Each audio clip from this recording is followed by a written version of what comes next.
Assalamualaikum warahmatullahi wabarakatuh. Perkenalkan, nama saya Nur Hayati dengan NIM 2130401099 dari kelompok 3. Baiklah, saya akan meneruskan materi yang sudah disampaikan oleh rekan saya. Baiklah, materi yang pertama adalah penagihan pajak. Penagihan pajak secara umum. Adapun peraturan yang mengatur soal ketentuan umum pembayaran pajak ini adalah Pasal 10 Undang-Undang Nomor 6 Tahun 1983 tentang ketentuan umum dan tata cara perpajakan sebagaimana telah beberapa kali diubah. Yang paling terakhir diperbarui dengan Undang-Undang Nomor 28 Tahun 2007, Undang-Undang KUP mengatur tentang tata cara pembayaran dan penyetoran pajak. Tindakan penagihan pajak ini dilakukan apabila wajib pajak tidak membayar pajak terutama sesuai dengan jangka waktu yang telah ditentukan dalam surat tagihan pajak atau STP atau surat ketetapan pajak, surat keputusan pembetulan, surat keputusan keberatan, putusan banding, maka DJP dapat melakukan tindakan penagihan. Penagihan pajak secara Islam. Dalam surat An-Nisa ayat 29 yang berarti, wahai orang-orang yang beriman, janganlah kamu saling memakan harta sesamamu dengan cara yang batil. Dalam ayat tersebut, Allah melarang hambanya saling memakan harta sesamanya dengan jalan yang tidak dibenarkan, dan pajak adalah salah satu jalan yang batil untuk memakan harta sesamanya. Materi yang kedua adalah penyidikan pajak. Penyidikan pajak ini juga menjadi salah satu kegiatan resmi dalam bidang perpajakan. Maka dari itu terdapat standar dan dasar hukum yang mengatur mengenai kegiatan ini.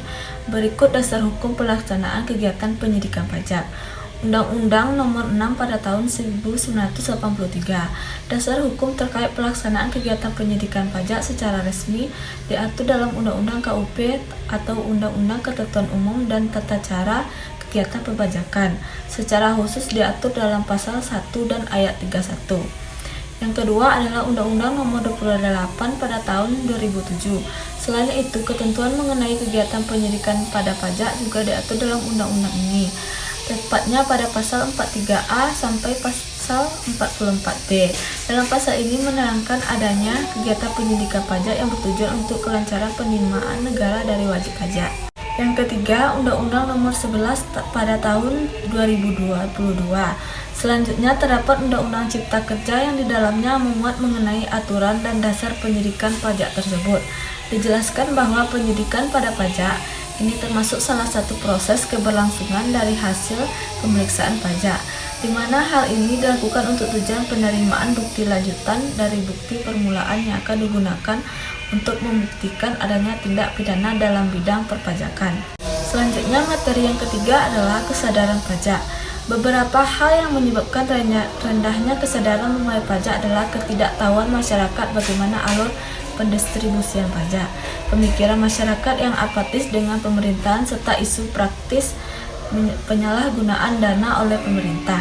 Selain itu, tren penurunan tax ratio juga disebabkan oleh kondisi ekonomi nasional yang kurang baik.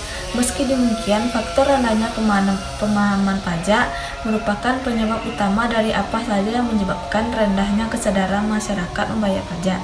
Bahkan Menteri Keuangan Sri Mulyani mengakui jika tax ratio Indonesia berada di bawah standar regional maupun global. Uang pajak adalah salah satu sumber utama untuk pembangunan negara yang kembali berpengaruh pada warga negaranya. Ketidakpahaman akan pentingnya pajak ini mungkin bisa jadi jawaban apa saja yang menyebabkan rendahnya kesadaran membayar pajak di Indonesia. Selanjutnya, akibat kurangnya kesadaran pajak. Yang pertama, sebab kultural dan historis, yaitu akibat ini dikatakan dari trauma yang pernah dialami rakyat Indonesia yang dijajah 3,5 abad di zaman kolonial dan sampai pendidikan Jepang.